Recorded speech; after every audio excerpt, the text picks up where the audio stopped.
Welcome back, everyone. Today, we're going to take a deep dive into the educational landscape in Pakistan. Sounds fascinating. Yeah, we've got this really thought-provoking op-ed from Pax News, I think it is, yeah.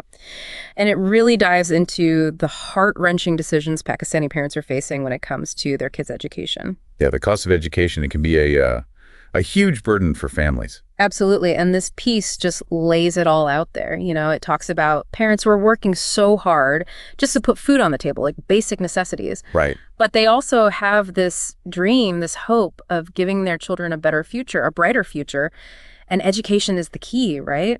It is. But as this op-ed points out, it's not always an easy path. You know, they use this really powerful phrase, a difficult battle, to describe what these parents are going through. Yeah, that really struck me too. A difficult battle. It really encapsulates the agonizing choice they have to make. Do we provide the basic necessities like food and shelter? Or do we invest in our children's education? It's a decision no parent should have to make.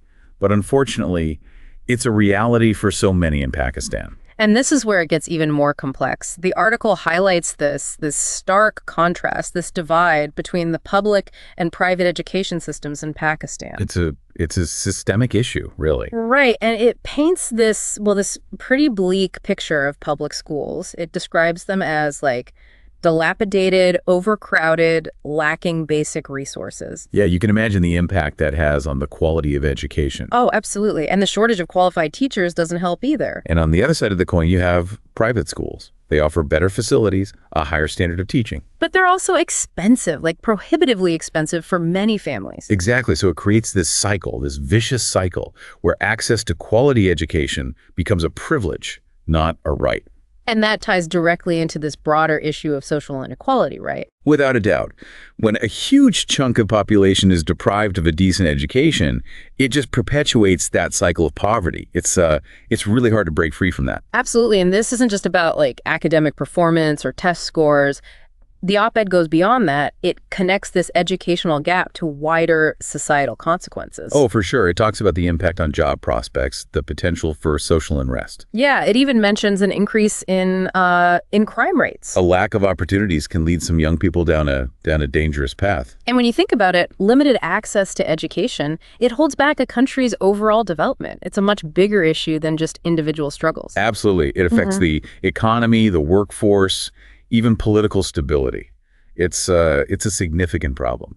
Thankfully, the article doesn't just dwell on the problems. It offers some potential solutions. Right.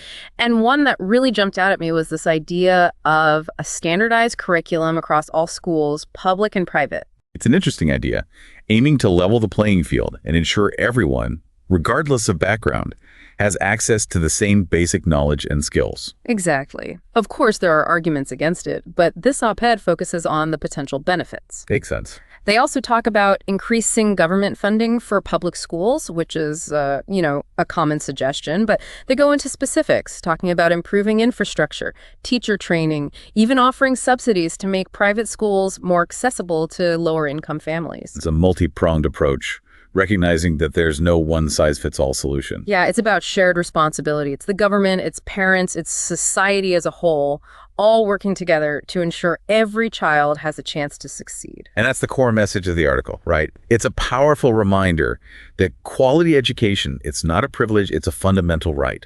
Yeah, it really is. And it kind of leaves you with this lingering thought. Are we doing enough to ensure that right is upheld? I mean, think about it. Even in our own communities, are there parallels? Are there ways we can advocate for more equitable access to education? It's something worth reflecting on. Every child deserves a chance to reach their full potential. Couldn't have said it better myself. That's something to think about, folks.